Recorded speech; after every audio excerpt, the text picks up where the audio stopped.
On a identifié un trait caractéristique important chez les dirigeants d'entreprises qui ont du succès. On en parle aujourd'hui.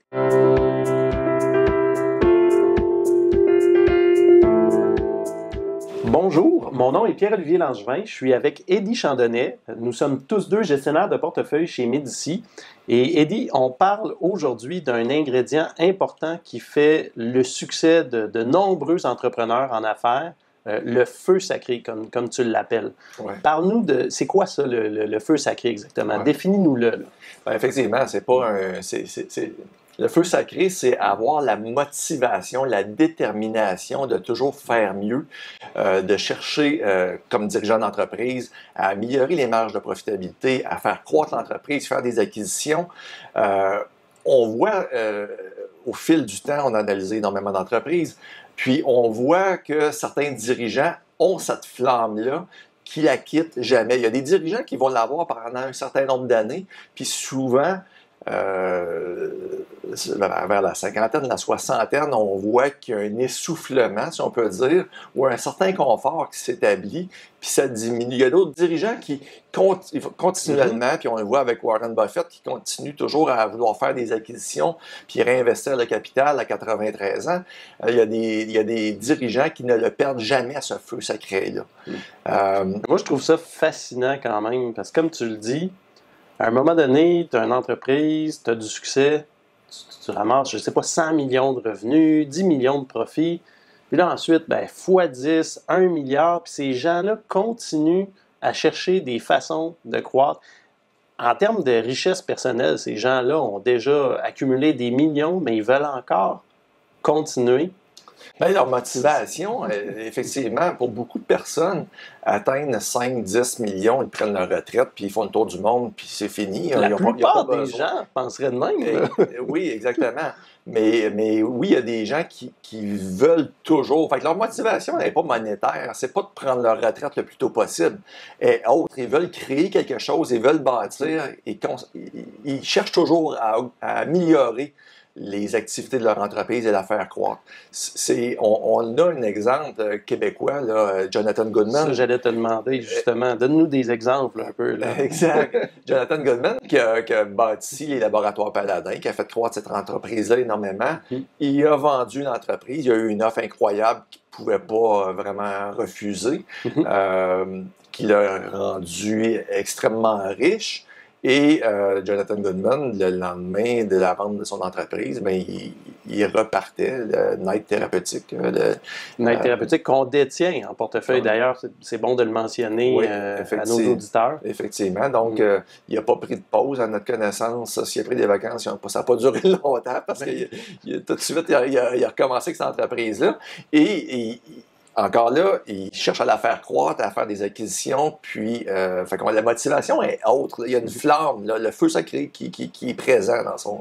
L'exemple de M. Goodman est d'ailleurs intéressant parce que tu dis qu'il n'a pas pris de pause, mais en fait, la seule pause qu'il a vraiment pris, c'est quand il y a eu un accident quasi mortel de vélo, peut-être 1 an ou 2 ans avant de vendre le laboratoire Paladin. Ouais. Il est resté dans le coma, je pense, à peu près 1 mois. Puis quand il est revenu, là, il y a eu la réhabilitation, puis là, il est retourné à la barre de l'entreprise. Encore là, alors que beaucoup auraient dit, bon, c'est le temps de prendre ma retraite. Là, j'ai peut-être un signe de la vie à un moment donné. Exactement, mais pas lui. As-tu des exemples? J'ai le goût de te poser un peu la question inverse. As-tu des exemples de gens ou de situations où on perd le feu sacré, puis comment on fait pour le voir finalement? Bien, on va le voir au niveau des entreprises, à un moment donné, comme je le mentionnais, les dirigeants. On va voir dans certains cas des acquisitions qui sont régulières, qui se font chaque année. Puis à un moment donné, il y a une pause. Puis, les dirigeants intègrent ces acquisitions-là, mais on dirait qu'il n'y a plus de nouvelles acquisitions qui vont se faire. Ça, on va le voir. Puis souvent, il y a une corrélation avec l'âge des dirigeants principaux. Le vois-tu aussi des fois dans la gestion d'un portefeuille? Oui, bien effectivement. Souvent, on va avoir des gens qui viennent des clients potentiels qu'on rencontre qui ont eu des rendements plus ou moins élevés, des 4% de rendement dans les dernières années, par exemple. Puis, ces gens-là ont réussi en affaires, ils ont eu beaucoup de succès, ou c'est des professionnels qui ont eu énormément de succès, ils ont accumulé un patrimoine important. Puis, le 4%, c'est correct, ça leur satisfait. Ils vont avoir assez d'argent pour le restant de leur jour. Leurs héritiers vont avoir assez d'actifs.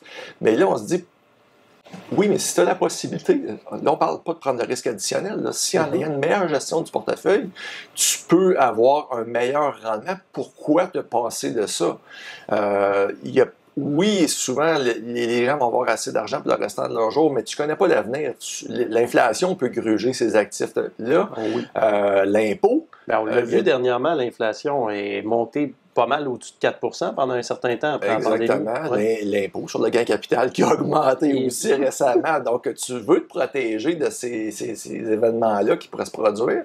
Puis, au final, si tu peux laisser plus d'argent à tes héritiers ou à la cause de ton choix, puis ça peut bénéficier à l'ensemble de la société avec un montant plus élevé, mais pourquoi pas le faire? Puis, j'ai fait un petit calcul. Si quelqu'un qui investit $1 million à 4% après 20 ans va avoir 2,2 millions. OK.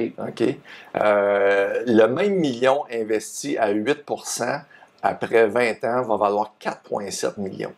OK.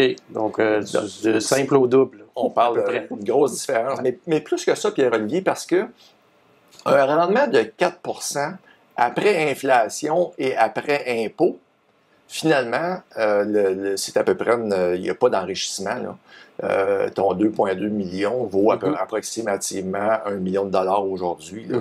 Alors que le 4,7 millions, là, on a vraiment eu un enrichissement, une amélioration, un agrandissement du patrimoine familial d'individus.